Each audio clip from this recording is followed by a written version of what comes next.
নমস্কাৰ শব্দ পডকাষ্টৰ আন এটি খণ্ডৰ মাজলৈ মই পংকজে স্বাগতম জনাইছোঁ। দৰ্শকসকল, আন খণ্ডৰ দৰে এবেলিও আমি আমন্ত্ৰণ জনাই আনিছিলোঁ এগৰাকী বিশেষ ব্যক্তি, আৰু তেওঁ হৈছে টাই আহোম যুৱ পৰিষদৰ মুখ্য উপদেষ্টা দিলীপ গগৈ ডাঙৰীয়া। লগতে তেখেত সোণাপুৰৰ এখনি অগ্ৰণী ৰিজৰ্ট দিচাং ৰিজৰ্টৰ স্বত্বাধিকাৰী। দাদা, আপোনাক আমাৰ এই অনুষ্ঠানৰ মাজত স্বাগতম জনাইছোঁ। ভালে আছে? ভাল ভাল। বাকী কেনেকুৱা খবৰ? চলি আছো ৰাইজৰ লগত একেলগতে। ব্যৱসায়ৰ লগতে আপুনি কিন্তু বহুতো সামাজিক দিশত আপুনি বৰ্তমান সময়ত আমি দেখিবলৈ পাইছোঁ খুবেই সক্ৰিয়ভাৱে আপুনি প্ৰতিটো দিশতে প্ৰতিটো ক্ষেত্ৰতে আপুনি থাকে। সোণাপুৰৰ ৰাইজৰ লগত সদায় আছে, সদায় থাকে। গতিকে কি ক'ব এই সন্দৰ্ভত? আচলতে জন্মলগ্নৰ পৰাই জাতিতাবোধ আছে। জাতিটোক ভাল পাওঁ, অসমক ভাল পাওঁ, ৰাইজক ভাল পাওঁ, ৰাইজৰ লগত থাকি ভাল পাওঁ। সেইটোৱে মেইন উদ্দেশ্য যে মানুহেতো কেতিয়াও অকলশৰীয়া হৈ জীয়াই থাকিব নোৱাৰে, এখন সমাজ লাগে। সেই সমাজৰ লগত থাকি আচলতে আনন্দ ফূৰ্তিয়ে মোৰ কথাবিলাকো মত বিনিময় কৰি ভাল লাগে, আৰু সমাজখনৰ উন্নয়নৰ দিশত আগবাঢ়ি গ'লে ভাল পাওঁ। সেইটো কাৰণেই আচলতে মই ৰাইজৰ লগত থাকি ভাল পাওঁ, ৰাইজৰ কাম কৰি ভাল পাওঁ। এটা বহুদিনীয়া এটা যাত্ৰা আচলতে, আৰু সেই বহুদিনীয়া যাত্ৰাৰ মাজতে কিন্তু আপুনি এটা জনজাতিক প্ৰতিনিধিত্ব কৰি আহিছে। হয়, আপুনি টাই আহোম যুৱ পৰিষদৰ মুখ্য উপদেষ্টা পদত আছো। হয়, কেনেদৰে চাই সেই? আচলতে মই যদি আজি বড়ো জাতিৰ জন্ম হ'লোহেঁতেন বা বড়ো জাতিটো হৈ গ'লোহেঁতেন, মই যদি আজি মিচিং সম্প্ৰদায় হ'লোহেঁতেন, মিচিং জাতিটো হৈ গ'লোহেঁতেন।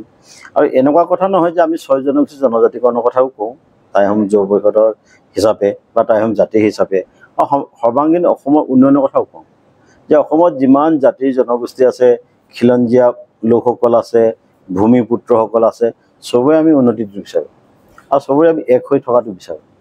এতিয়া আমি ইতিমধ্যে কৈছোঁ যে আমি 7 ভনী একেলগত খোৱাটোৱে বেছিকৈ বিচাৰোঁ। আৰু আমি এটা সময়ত যেতিয়া আমি 7 ভনী একেলগতে আছিলোঁ, তেতিয়া এখনতো ভাৰতবৰ্ষৰ লিখীয়া এখন দেশেই হৈছিলে আমাৰ। আজি সৰু সৰু ক্ষুদ্ৰ ক্ষুদ্ৰ ৰাজ্য হ'লোঁ, 7খন ষ্টেট আমি ভাঙি 7 ভনী বুলি আজি আমি নিজকে জাহিৰ কৰোঁ। কিন্তু 7 ভনীৰ যিটো মৰম চেনেহ সেই অতীতত আছিলে, আজি হয়তো শেষ হৈ গৈছে। যে সেই শেষ হৈ যোৱাটো যদি আমি ধৰি ৰাখিব পাৰোঁ, কেনেকৈ ধৰি ৰাখিব তাৰ আমি প্ৰয়াস আচলতে কৰোঁ। আৰু জাতিটোক বা আমাৰ যিবিলাক দুখীয়া ৰাইজক আমি কেনেকৈ আগবঢ়াই লৈ যাব পাৰোঁ, খিলঞ্জীয়া সৰু সৰু জাতি জনগোষ্ঠীবিলাক আছে, যিবিলাক স্কুল কলেজৰ মুখ দেখি পোৱা নাই, সেইবিলাকক আমি কেনেকৈ আগুৱাই লৈ যাব পাৰোঁ, এইবিলাক চিন্তাতে আছে। আচলতে আমি ৰাজহুৱা কামবিলাকৰ লগত বেছি সংযুক্ত হৈ পৰোঁ। যিহেতু দাদা আপুনি ইতিমধ্যে উল্লেখ কৰিলে 6 জনজাতিকৰণৰ যিটো কথাটো, ইতিমধ্যে আমি দেখিবলৈ পাইছোঁ সেই বিষয়টো বৰ্তমান সময়ত সৰ্বত্ৰ চৰ্চাৰ কেন্দ্ৰ। হয়, আৰু 6 জনজাতিকৰণক লৈ পেলাই বহুতে কিন্তু অৱগত নহয়। আচলতে 6 জনজাতিকৰণৰ ব্যাখ্যাটো যদি মই আপোনাক সোধোঁ, কি ক'ব? আচলতে এটা কথা শুনক, আমি আজি কেইবছৰ আগলৈকে আমাক জনজাতিকৰণৰ কথাটো কোনো ভবা নাছিলে। এতিয়া বৰ্তমান চৰকাৰখনৰ যিয়ে চৰকাৰ নহওক, আজি কেইবছৰমানৰ পৰাই, আজি 20, 25, 30 বছৰৰ পৰা যিবিলাক চৰকাৰখনে যেনেকুৱা আগ্ৰাসন কৰিছে, যেনেকুৱা শোষণ কৰিছে, সেই শোষণৰ বিনিময়ত আমি জনজাতিকৰণ বিচাৰিবলগীয়া হৈছে। তাৰ উপৰিও ভাৰতবৰ্ষৰ বিভিন্ন ৰাজ্যৰ পৰা আহি অসমত মাটি চুকে কোণে য'তে ত'তে কিনিবলৈ ধৰিছে। আৰু তাৰ উপৰি বিদেশী আগ্ৰাসন হৈছে। অকল আমি বাংলাদেশী কথা ক'লে নহ'ব, যে পৃথিৱীৰ বিভিন্ন ঠাইৰ পৰা আহি অসমত বাস কৰিব লৈছে, ভাৰতবৰ্ষত বাস কৰিব লৈছে। আমাৰ 7খন ষ্টেটত বেলেগ বেলেগ জেগাত মাটি বাৰী কিনিব লৈছে। আৰু সেই অনুপাতে অৰুণাচল, নাগালেণ্ড, মিজোৰাম এইবিলাকত ইনাৰলেণ্ড পাৰ্মিট হৈ গ'ল, আৰু কেইদিনৰ পিছত মেঘালয়ত হ'ব। যে অসমে চকু মুদা কুলিৰ ভাও কিয় ধৰিছে, যে অসমে ইনাৰলেণ্ড পাৰ্মিট কিয় নকৰে? আজি আমি যদি অৰুণাচললৈ যাওঁ, আমি ইনাৰলেণ্ড পাৰ্মিট দিব লাগিব। যে এইটো আমাৰ 7 ভনী একেখন দেশৰে হোৱা এখন ৰাজ্যৰে যেতিয়া আছিলোঁ, আজি আমি ইনাৰলেণ্ড পাৰ্মিটত থৈ দি যাব লাগিব। তেতিয়াহ'লে অসমলৈ যেতিয়া বাহিৰৰ মানুহবিলাক আহিব, আগ্ৰাসন হ'ব, তেতিয়াহ'লে ইনাৰলেণ্ড পাৰ্মিট কিয় নহয়? হ'ব লাগিছিলে নিশ্চয়। আৰু নহ'লে 6 জনগোষ্ঠীক যদি জনজাতিকৰণ নিদিয়ে, তেতিয়াহ'লে অসম কিন্তু বচোৱাব ক্ষীণ হ'ব। যে অসমত ইতিমধ্যে ভাৰতবৰ্ষৰ বিভিন্ন প্ৰান্তৰ পৰা মানুহ আহিছে, বিভিন্ন কোটিপতি মানুহবিলাক আহিছে। আমি জন্মগত হিচাপে ব্যৱসায়ী নহয়, আমাৰ জন্মগত হিচাপে আমি খুব ধনী মানুহ নহয়। যে আমি দুখীয়া ৰাজ্যখনত যেনে তেনে ভাত কাপোৰ লৈ চিন্তা, আমাৰ সেই ভাত কাপোৰ লৈ চিন্তা হৈ থকা মানুহখিনিক যে ভাৰতবৰ্ষৰ বিভিন্ন প্ৰান্তৰ পৰা যিবিলাক মানুহ আহিছে, শোষণ নীতিৰে আমাক চাইছে আৰু ইতিমধ্যে শোষণ কৰিছে। সেই শোষণ কৰি তেওঁলোকে গাঁৱে ভূঞে টাউনে চহৰে নগৰে মাটিবিলাক ল'বলৈ ধৰিছে আৰু চৰকাৰৰ তেওঁলোকক ৰঙা দলিচা পাৰি দিছে। আৰু আপুনি মই যদি ক'ৰবাত একঠা মাটি ম্যাদী কৰিবলৈ যাওঁ আপোনাক কিমান অজুহাত লাগিব তাৰ সীমা সিঁচা নাই। কিন্তু অন্যান্য ৰাজ্যৰ ফালৰ পৰা যদি আহে, ভাৰতবৰ্ষৰ বিভিন্ন প্ৰান্তৰ পৰা আহে, সেই বৰমূৰীয়া যে পুঁজিপতিসকলক তেওঁলোকক কিন্তু ৰঙা দলিচা পাৰি মাটি বাৰী মানে হস্তান্তৰ কৰি দিছে। আৰু আপুনি মই ঘৰতে থাকি ঘৰতে আমি ভিখাৰী হৈছোঁ। কিন্তু ভূপেন হাজৰিকাদেৱে আগতে এইবিলাক মানে আজি 50 বছৰ 100 বছৰ আগতেই উনুকিয়াই থৈ গৈছে এইবিলাক, কাৰণ তেওঁলোকে তেতিয়াই গৈছে যে বিভিন্ন সময়ত বিভিন্ন মানে সুৰে তেওঁ গানেদি আমাক বুজাই গৈছে। কিন্তু অসমীয়া মানুহে গানবিলাক শুনিলে মন মগজত অকল ফূৰ্তি ল'বৰ কাৰণে, আনন্দ লভিবৰ কাৰণে, কিন্তু আচলতে সেইবোৰ আনন্দ লভিবৰ কাৰণে তেওঁ গীত গোৱা নাই, হৃদয়ংগম কৰিবৰ কাৰণে গাইছে। যে মানুহে হৃদয়ংগম কৰিব পৰা নাই, এই হৃদয়ংগম কৰিব নোৱাৰা ফলতে আজি আমাৰ এইটো অৱস্থা অসমীয়া মানুহৰ। মেঘালয়ত দেখিছোঁ বৰ্তমান সময়ত তেওঁলোকেও সেই ইনাৰ লাইন পাৰ্মিটখনৰ কাৰণে ধৰক হয় লাগি আছে। মেঘালয় ইনাৰ লাইন পাৰ্মিটৰ কাৰণে লাগি আছে। কাপ বলবৎ হ'ব নিদিলে, ষ্টেং লাগিব, চৰকাৰখনৰ ষ্টেং লাগিব, ভইচ লাগিব। আজি মিজোৰামে আমাৰ DSP মাৰি খতম কৰি দিলে, তাত কাউণ্টাৰ দিবলৈ মানুহ নাই। মেঘালয়ে সীমাটো ঠেলি আহিছে, কাউণ্টাৰ দিয়া মানুহ নাই। অৰুণাচলে সীমা ঠেলি আহিছে, কাউণ্টাৰ দিবলৈ সময় নাই, তাত মানুহে ভয় খায়। নাগালেণ্ডে খেদি আহিছে, নাগালেণ্ডে এটা মানুহকে মানে ভাল পায়, এজাত মানুহকে, সেই জাতটো হৈছে আহোম জাতিটো। আহোম জাতি মানে যিবিলাক মানুহ নাগালেণ্ডৰ সীমা চুকে কোণে আছে অকণমান কম এটেক কৰে বা অলপ মিউচুৱেল কৰি চলে, অন্যান্য মানুহবিলাক কিন্তু বৰ এটেক কৰে। এইবিলাক কথা হ'লে আমাৰ দুইখন চৰকাৰে যাৰ লগতে মানে সীমা বিবাদ নহওক সেই চৰকাৰবিলাকৰ লগত খুব এটা বুজাবুজি হৈ চলিব লাগিব। আপোনালোকে চাওক মেঘালয় আমাৰ কাষতে, খানাপাৰাতে মেঘালয় যেতিয়া আমাৰ সীমাত তেওঁলোকৰ সীমাত যদি আমি খুঁটি এটা পুতিবলৈ যাওঁ, তেওঁলোকৰ গাঁওবুঢ়া পুলিচ নহ'লে ষ্টুডেণ্ট ইউনিয়ন কৰি এগাল মান উঠিয়াই আমাৰ পঠিয়াই দিয়ে 2টা চিপাহী আৰু এটা 1 ষ্টাৰ পুলিচ। যে 1 ষ্টাৰ পুলিচটো কি ক'ব, আৰু ডাঙৰ পুলিচবিলাকে তেওঁলোকে অভাৰ টেলিফোনত খবৰ লৈ থাকিব যে পৰিস্থিতি কি হৈছে, যে পৰিস্থিতিটো আগতে তেওঁলোকে ভয় খায়, যে আগতে আঁতৰি যায়। যে আমাৰ তেওঁলোকে যদি আমাক 10 ফুট ঠেলিছিলে, আমি যে 100 ফুট ঠেলি পিনাই যদি সীমাটো ভিতৰলৈ লৈ যাওঁ তেতিয়া তেওঁলোকে ঠিক হ'ব, যে সেইটো কৰিব নোৱাৰে। এইবিলাক কৰিবলৈ হ'লে আচলতে চৰকাৰখনৰ ষ্টেং লাগিব, ভইচ লাগিব, সাহস লাগিব, মানি পাৱাৰ হ'ব লাগিব গভৰ্ণমেণ্টখনে। আৰু তাত আপুনি চাওক যে মেঘালয় কাৰেণ্ট বিচাৰিলে লগে লগে দি দিয়ে, আৰু অসমে কাৰেণ্ট বিচাৰিলে অসমে কাৰেণ্ট বিচাৰিবলৈ কিমান ডকুমেণ্টছ বিচাৰিব, তাৰ সীমা সংখ্যা নাই। যে মেঘালয় একেদিনাই দি দিয়ে।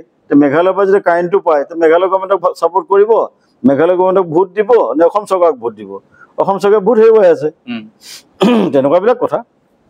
আচলতে আমাৰ চৰকাৰী চাকৰিয়ালবিলাক যেতিয়ালৈকে 2 নম্বৰ পইচা নাপায় তেতিয়ালৈকে কাম নকৰে, যেতিয়ালৈকে ঘোচ ঘাচ নহয় তেতিয়ালৈকে কাম নকৰে, আৰু তেওঁলোকে সঠিক খবৰবিলাক আমাক ডিছপ্ৰক নজনায়।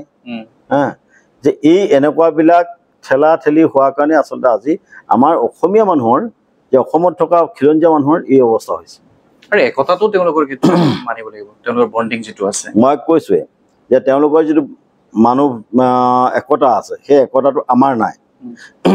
আপুনি যদি আপোনাক যদি আমি কৈছোঁ যে এজ এ অসমীয়া বুলি কোনে আপুনি কৈছে? তেওঁ কৈছে কাৰ্বি, মই কৈছোঁ বড়ো, তুমি কৈছা আহোম, সি কৈছে কছাৰী, সি কৈছে মানে জয়ন্তীয়া। আমাৰ অসমতে বেলেগ বেলেগ। তেওঁক কৈছে মোক নাই কৰা, তেওঁক কৈছে মোক নাই, সেইটো কথা নহয়। যে অৰুণাচলততো সেইটো হোৱা নাই, যে কাক কৈছে নাই যে এজ এ অৰুণাচলী হ'লেই ষ্টেণ্ড দিব, গোটেইবিলাক আহিব। যে এজ এ মেঘালয় হ'লেই গোটেই মেঘালয়বিলাক আহিব। মেঘালয় কাৰ লোকচান হৈছে জানিব দৰকাৰ নাই, মেঘালয় ৰাইজ উঠি পৰি আহিছে, কিন্তু আমাৰ ৰাইজটো উঠি পৰি যোৱা নাই। আমাৰ ৰাইজো যাব লাগিব, প্ৰশাসনো যাব লাগিব। আৰু প্ৰশাসন যদি লগত নাথাকে, অকল ৰাইজে গৈ কি কৰিব? ৰাইজৰ কি কাম আছে তাত? যে ৰাইজে মাৰ খাবলৈতো নাযায় কেতিয়াও, যে মানে মেঘালয়ৰ মানে গভৰ্ণমেণ্টৰ পৰা পুলিচৰ পৰা গুলি খাবলৈ নাযায়, যে কাৰণ মেঘালয় সহায় কৰি আছে। নহ'লে কাইলৈ মেঘালয় খেদি দিব, তো মেঘালয় যে খেদি দিব অসম চৰকাৰে তাক বচাব নোৱাৰে। যে এনেকুৱাবিলাক পৰিস্থিতিৰ কাৰণে আচলতে এইটো হৈছে যে আমাৰ গভৰ্ণমেণ্টবিলাক সদায় পিছুকি থাকে, সদায় সহুকা পিছলা, আৰু তেওঁলোকে 5 বছৰ কেনেকৈ পাৰ কৰিব লাগে সেইটোহে জানে, তাৰ বাদে বেলেগ একো নাজানে।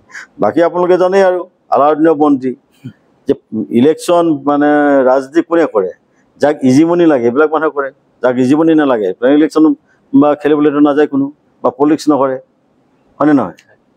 আৰু যিবিলাকে ইজিমনি বিচাৰে, সেই ইজিমনি বিচৰা মানুহবিলাকে চৰকাৰী বিষয়াই হওক, যে ৰাজনীতিৰ বিষয়াই হওক, এইবিলাকে কিন্তু সমাজৰ কাম খুব কমকৈ কৰে, নিজৰ ব্যক্তিগত স্বাৰ্থ বেছিকৈ পূৰণ কৰে সেইটো কাৰণে আজি এইটো হৈছে যদি সকলোৱে ৰাইজৰ কাম কৰিলেহেঁতেন বেছিকৈ নিজৰ স্বাৰ্থ যদি কমকৈ ভাবিলেহেঁতেন তেতিয়া অসম উন্নতি পথত জয় অসম বুলি কথাটো ভূপেন হাজৰিকাই কোৱা দৰে হ'লহেঁতেন আৰু শেহতীয়াকৈ যিটো কথা কৈছে আপুনি 6 চিডিউল বা আমাৰ 6 জনজাতিকৰণৰ প্ৰসংগটো লৈ পেলাই শেহতীয়াকৈ উজনি অসমৰ মৰাণসকলে যিটো এটা হয় বৃহৎ প্ৰতিবাদ এটা তেওঁলোকে নিজৰ এতিয়া মৰাণসকলে এইটো কৰিছে 6 জনগোষ্ঠীৰ লগত মৰাণসকলো আছে গতিকে মৰাণৰ নমুনাটো চালেই হ'ল যে মৰাণৰ ইমান কম সংখ্যক মানুহে যিটো প্ৰতিবাদ কৰিলে গতিকে অসমৰ চকু থিয় হৈ গৈছে অসমীয়া ৰাইজৰ যে বাকী অন্যান্য জাতি জনগোষ্ঠীবিলাকে কৰিবলৈ আছেই এতিয়া সৰু সৰুকৈ পাৰ্টকৈ কৰাৰ কাৰণে আপুনি ভালকৈ দেখিবলৈ পোৱা নাই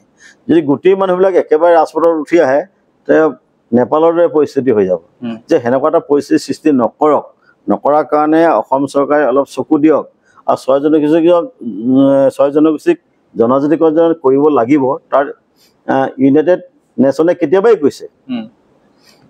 কৈছে যে তাত সৰু সৰু যিবোৰ ক্ষুদ্ৰ জাতি জনগোষ্ঠীবিলাক আছে তেওঁলোকৰ ভাষা সাহিত্য সংস্কৃতি কলা এইবিলাক ৰক্ষণাবেক্ষণ দিব লাগিব যে আৰু আমি যে নাপাম তাক কি মানে আছে যে মৰাণ মটকহে হওক মানে আমাৰ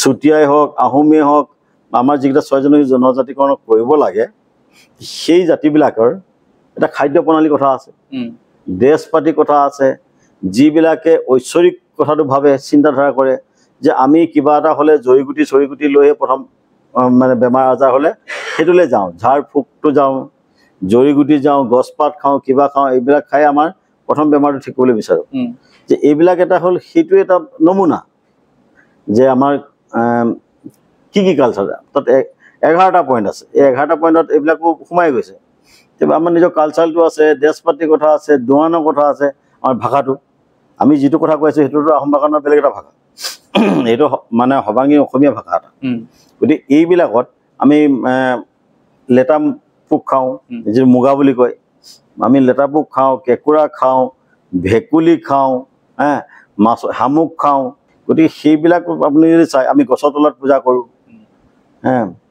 যে এই মানে কুকুৰা গাহৰি এনেকুৱাবিলাক দি আমি যিবিলাক পূজা কৰোঁ তো সেইবিলাকক অনুমানে যদি চোৱা যায় সেইবিলাক সংস্কৃতি যদি চোৱা যায় তো আমি জনজাতিকৰণ নোপোৱাটো কোনো কথাই নাই আমাক জনজাতি নিদিব কিয় এই কথাটোহে প্ৰশ্ন উঠিছে আমাক জনজাতি কেলেই নিদিব কি কাৰণে নিদিব সেইটো লৈহে আমি প্ৰশ্ন উঠিছে আমাৰ চৰকাৰে জনজাতি লাগে বুলি কৈ থকা নাই কিয় নিদিব সেই কথাটোহে আহিছে চৰকাৰে নোৱাৰে নেকি চৰকাৰে নিশ্চয় পাৰে চৰকাৰে দিবলগীয়া হ'লে চৰকাৰ এইটো এটা আমাক এটা ইলেকশ্যনৰ মুনাফা লুটি আছে যে 6 জনজাতিকৰণ যদি দি দিয়ে বিশেষভাৱে আহোমসকলেও যদি জনজাতিকৰণ পাব তেওঁলোকৰ ৰাজনৈতিক মুনাফাটো আদায় হৈ যাব ৰাজনৈতিক মুনাফাটো আদায় হৈ যাব বুলি ভয়তেই তেওঁলোকে আচলতে এই কামবিলাক মানে তেনেকৈ কৰি থাকে যে আমাৰ অসম চৰকাৰে ৰিপৰ্ট নিদিয়ে বা ভাৰত চৰকাৰ পাৰ্লিয়ামেণ্টত নুঠায় বা এইটোত উঠালে সেইটোত নহ'ল যে এই খেলটো তেনেকৈয়ে খেলি থাকে আৰু সেনেকৈয়ে পাৰ কৰি দিব বুলি ভাবিছে যে এনেকৈয়ে যদি পাৰ কৰি দিম বুলি ভাবিছে যে এদিন কিন্তু উদগীৰ্ণ হ'বই উদগীৰ্ণ নহ'ব জানো এদিন কিন্তু ব্লাষ্ট হৈ যাব সেই ব্লাষ্টৰ দিনা কোন ক'ত কি হ'ব কোনো নাজানে আপুনি মই কি হ'ম বা কোন জীয়াই থাকিব সেইটো আমি নাজানো কিন্তু এটা সময়ত এনেকুৱা এটা উদগীৰ্ণ হ'ব সেই উদগীৰ্ণটোৱে কিন্তু মানে নেপালতকৈ মানে পৰিস্থিতি হয়তো আৰু ভয়ংকৰ হ'ব যে সেনেকুৱা এটা পৰিস্থিতি কেতিয়াও হ'ব নালাগে উদ্ভৱ নহওক তাৰ কাৰণে ভাৰত চৰকাৰে হওক অসম চৰকাৰে হওক ইয়াৰ নিশ্চয় ডিচিশ্যন ল'ব লাগিব যিহেতু নেপালৰ প্ৰসংগটো ক'লে শেহতীয়াকৈ নেপাল প্ৰথমতে ধৰক শ্ৰীলংকা আছিলে তাৰপিছত আপোনাৰ এইটো শ্ৰীলংকাৰ পৰা হৈ অহা নাই ম্যানমাৰে দেখাই দিছে প্ৰথম ম্যানমাৰ হৈছে শ্ৰীলংকা হৈছে বাংলাদেশ হৈছে তাৰপিছত নেপাল হৈছে ইয়াৰ মাজতে আৰু এতিয়া কোনোবা এখন ক্ৰান্তি হৈছে জেনজিৰ যিটো ৰোল তেওঁলোকৰ যিটো ভূমিকা সেইটো কি ক'ব তেওঁলোকে যিটো ধৰক 24 ঘণ্টাৰ ভিতৰত এখন চৰকাৰ উলট পালট কৰি দিব ক'লে সক্ষম হ'ল মই কিন্তু আচলতে চিধা যদি কওঁ মইতো জাতীয়তাবাদী মানুহ মই ৱেলকামে কৈছোঁ মই ভালেই পাইছোঁ কিন্তু আৰু এটা মই ক'ত বেয়া পাইছোঁ যে তেওঁলোকে যিবিলাক গভৰ্ণমেণ্ট প্ৰপাৰ্টি নষ্ট কৰি দিলে তাত বহুত ডকুমেণ্টছ আছিলে ডকুমেণ্টছবিলাক তেওঁলোকে হেৰুৱালে সেইটো কৰিব নালাগিছিলে আৰু পাব্লিক হেৰাছমেণ্টটো কৰিব নালাগিছিলে পাব্লিকত বহুত জেগাত লুটপাট কৰিছে ধন সোণ টকা পইচা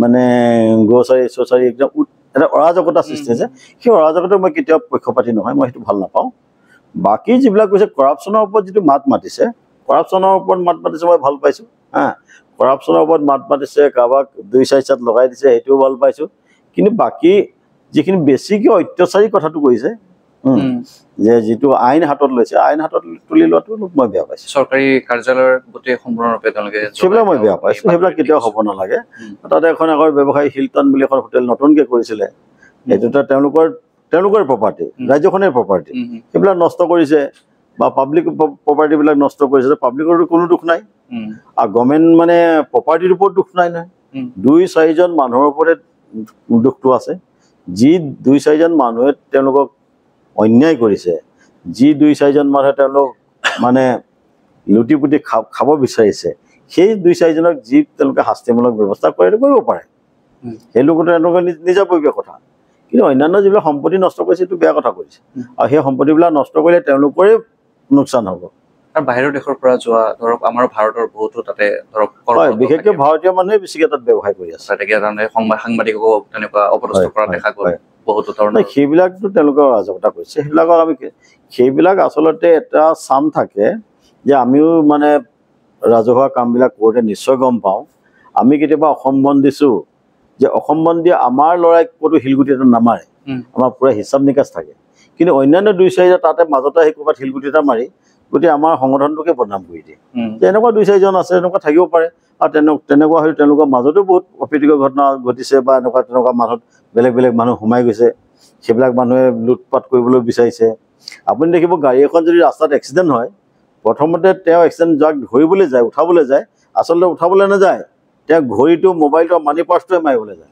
মই বহুত মানুহ দেখিছোঁ আমি বহুত মানুহ তেনেকৈ উঠাই নিছোঁ যে প্ৰথমতে দেখিছোঁ মানি পাৰ্চটো নাই মোবাইলটো নাই ঘড়ী যদি পিন্ধিছে ঘড়ীটো নাই এইখিনি কৰিবলৈ আচলতে আমাৰ বহুত সহানুভূতি দিয়া এনেকুৱা মানুহ আমি ৰাজপথত দেখিবলৈ পাইছোঁ যে এইবিলাক এনেকুৱাবিলাক মানুহে আচলতে সেই তেনেকুৱাবিলাক ঘটনা ঘটায় দাদা ইমান বছৰ ধৰি পেলাই আপুনি যিহেতু মই প্ৰথমতে উল্লেখ কৰিছোঁ আপুনি এটা জনজাতিক প্ৰতিনিধিত্ব কৰে আন্দোলনৰ পৰিভাষাটো কি কয় আপুনি আন্দোলন আচলতে কি আন্দোলন আচলতে যদি আন্দোলন কওঁ আন্দোলনে কি বিচাৰে মই নোপোৱাটো মোৰ প্ৰাপ্যটো মই বিচাৰোঁ মোৰ প্ৰাপ্য অধিকাৰ বিচৰাটোৱে মোৰ আন্দোলন চৰকাৰী ভাষাত আচলতে মই প্ৰাপ্য অধিকাৰ যিটো আছে মই তাৰ কাৰণে মই চিঞৰিবই লাগিব মই ৰাজপথলৈ ওলাই যাবই লাগিব মই ৰাজপথত নিচিঞৰিলে ঘৰৰ মাজত যদি ভিতৰত যদি চিঞৰি থাকোঁ তেতিয়া শুনিব কোনে মোৰ এই মই কোৱা কথাবিলাক কোনে শুনিব লাগিব চৰকাৰৰ বিষয়ববীয়াবিলাকে শুনিব লাগিব চৰকাৰৰ মুৰব্বীবিলাকে শুনিব লাগিব ৰাজনৈতিক বিষয়াবিলাকে শুনিব লাগিব আৰু সেইটোকে কৰিবলৈ যাওঁতে তেওঁলোকে যিটো বাধা প্ৰদান কৰে সেই বাধা প্ৰদান কৰাটোতে এটা সংঘৰ্ষৰ হয় যে মই মোৰ প্ৰাপ্য অধিকাৰ যদি শান্তিমূলক পদ্ধতিয়ে বিচাৰি গৈছোঁ তুমি তাত যদি মোক বাধা দিয়া তেতিয়াহ'লে তাত এখন তৰ্কযুদ্ধ হ'ব বা অন্যান্য বেলেগ এটা পৰিৱেশৰ সৃষ্টি হ'ব পাৰে এই পৰিৱেশটো সৃষ্টি কোনে কৰায় আচলতে চৰকাৰী আমোলা বিষয়াবিলাকৰ কথামতেই তেওঁলোকৰ বুদ্ধি ভৰাসতে এইবিলাক হয় যে সেনেকুৱাটো কেতিয়াও হ'ব নালাগে যে আপোনালোকে দেখিছে কা আন্দোলনৰ সময়তে যিটো উগ্ৰবাদ আমাৰ লৰাই কৰিছিলে এইটো কম কৰা নাছিলে সেইদিনা চৰকাৰ ভয় খাই গৈছিলে কিন্তু পিছত আমাৰ ল'ৰাকেই মানে যিবিলাক ল'ৰাই কা আন্দোলনৰ লগত কোনো জড়িতই নাছিলে তেনেকুৱাটো 5টা ল'ৰাক গুলি কৰি মাৰিলে এই গুলি কৰি মৰা কাৰণটো আপোনালোকে নিশ্চয় জানিছে যে মানুহবিলাকক ভয় খুৱাই দিছে ক'ৰবাত নহয় ক'ৰবাত 5 জেগাত কিয় মাৰিলে একে জেগাতে 5টা কিয় নামাৰিলে হা যে ইয়াত এটা সিয়াত যদি মাৰি দিয়া যায় তেতিয়াহ'লে এই অঞ্চলটো অলপ ভয় খাই থাকিব এইটো দমন নীতি এই দমন নীতিটোৰ কিমান দিন গাপ খাই থাকিব যে গাপ খাই বহুত দিন নাথাকিব আৰু আন্দোলনৰ সুৰ সলোৱা বহু ব্যক্তি আছে যে যিটো ধাৰাই আপুনি আন্দোলন কৰি যাব যিটো ধাৰাত আমি আন্দোলন কৰি যাম যে এই আন্দোলনটো আজিকালি এটা বেপেৰুৱা হৈছে যে বেপাৰ কৰিবলৈ কাৰণে যে এনেকুৱা এবিধ মানুহ আছে যিবিলাকে মানে এই আন্দোলনটোকো বেপাৰৰ মুখলৈ লৈ যায় যে নিজৰ পকেটত ভৰাবলৈ লৈ যায় বা কিবা ঘৰ সংসাৰ চলি থাকিবৰ কাৰণে মানে আন্দোলন কৰে সেই তেনেকুৱা ব্যক্তিবিলাকৰ কাৰণে আচলতে আন্দোলনটো অলপ সীমিত হৈ যায় বা আন্দোলনে ফালৰি কাটি যায় মেইন উদ্দেশ্যৰ পৰা মানে আঁতৰি থাকে যে কা আন্দোলন আপোনালোকে নিশ্চয় দেখিব যে কা আন্দোলনটো কেনেকৈ কিমান এটা উগ্ৰবাদ আন্দোলন কেনেকৈ হৈ অহা আন্দোলন এটা কোনফালে গতি কৰিলে কেনেকৈ গুচি গ'ল ক'ত ঠাণ্ডা হৈ গ'ল এইটো আজি আপোনালোকে যদি ভালকৈ বিশ্লেষণ কৰি চায় তেতিয়াহ'লে ইয়াৰো গুৰিত কোন আছে অন্তৰায় আপোনালোকে নিশ্চয় গম পাব গণতান্ত্ৰিক আন্দোলনৰ বৰ্তমান সময়ত কোনো মূল্য নাই বুলি ক'ব লাগিব শেষত দাদা আৰু এটা প্ৰশ্ন, গতিকে যিহেতু আমাৰ শব্দ পডকাষ্টৰ অন্তিম পৰ্যায়ে আহি পাইছোহি আজিৰ খণ্ডৰ, দিলীপ গগৈ হিচাপে আপুনি কেনেদৰে ডিফাইন কৰে? মইতো দিলীপ গগৈ বুলি নাজানো, মই কমৰেড, মই ৰাইজৰ বন্ধু বুলিয়ে জানো। মই ৰাইজৰ কাম কৰি ভাল পাওঁ, ৰাইজৰ লগত থাকি ভাল পাওঁ। মই ব্যৱসায় এইবিলাক কোনো কাউণ্টেবল নহয়। মই ব্যৱসায় কৰিলেও হ'ব, নকৰিলেও হ'ব, নহ'লে পাহাৰত যাম, খৰি কাটিম। মই মানুহক কৈ দিওঁ যে মই 2 নম্বৰটো নকৰোঁ, মোৰ 2 নম্বৰ কোনো ছিষ্টেম নাই। পাহাৰত মানুহক দেখাই দিওঁ যে পাহাৰটো দেখুৱাই দিওঁ, তাৰপৰা খৰি লৈ আনিম, 100 টকাত এবোজা খৰি বিকি দিম, তাৰে 50 টকা ঘৰলৈ চাউল লৈ যাম, 20 টকা মই মদ খাই দিম আৰু 30 টকা জমা কৰি দিম। বাছ এইটোৱে কথা। ধন্যবাদ দাদা। সঁচাকৈ কথাখিনি মানে অলপ মানে বেলেগ টাইপৰ লাগিছে। মই তেনেকৈ কৈ দিম আৰু সেইটোৱে কথা, কি ডাঙৰ কথাটো। সেইটো কম্পালচৰি আৰু মইতো খাম বুলি নহয়, মই মানুহক কৈছোঁ, মই মানে মোৰ এখন ৱাইন শ্বপ আছিলে বহুত দিনতে। এটা মানুহ আহিলে মোক দেখালে যে এনেকৈ মানে মোক কম পইচাতে মদ দি দিব। মই কৈছোঁ ময়ো সেনেকুৱা মদ নলওঁ, মই বিক্ৰী নকৰোঁ। মই কৈছোঁৱেই মই মদৰ ব্যৱসায় কৰোঁ, কিন্তু যিদিনা অসমত এৰিয়া ডিক্লেয়াৰ দিব, যিদিনা অসমত মদটো বন্ধ হৈ যাব, সেইদিনা যে মোৰ সমান ফূৰ্তি আৰু কোনো নাপাব। পৃথিৱীৰ ভিতৰত চবচে ফূৰ্তি পোৱা দিনটো সেইদিনা আহিব যিদিনা অসমত মদ বেন হৈ যাব। আৰু সেইদিনা মই মোৰ যিমান পইচা আছে 5 লাখ 10 লাখ টকা খৰচ কৰি বিৰাট ডাঙৰ পাৰ্টি দি দিম মানে। মই সেইটো কৈ দিছোঁ।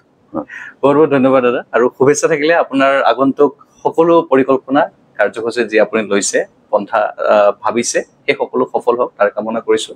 আপোনাক পুনৰবাৰ আজিৰ এই খণ্ডলৈ অহাৰ বাবে অশেষ ধন্যবাদ জ্ঞাপন কৰিছোঁ। নাজানো মই ভাল গ'ল নে বেয়া গ'ল, কৈ দিলোঁ কিবা কি বেয়া চালে ভালে হ'ল। নমস্কাৰ। Thank U. দৰ্শকসকল, এয়া আছিল টাই অসম যুৱ পৰিষদৰ মুখ্য উপদেষ্টা তথা সোণাপুৰ দিচাং ৰিজৰ্টৰ স্বত্বাধিকাৰী দিলীপ গগৈ ডাঙৰীয়া, আৰু তেখেতৰ সৈতে আমি বহু কথা পাতিবলৈ প্ৰয়াস কৰিলোঁ আমাৰ এই খণ্ডৰ জৰিয়তে। আন এটি খণ্ডত লগ পোৱাৰ প্ৰতিশ্ৰুতিৰে আজিৰ এই খণ্ডৰ পৰা মই পংকজে বিদায় দিছোঁ। ধন্যবাদ।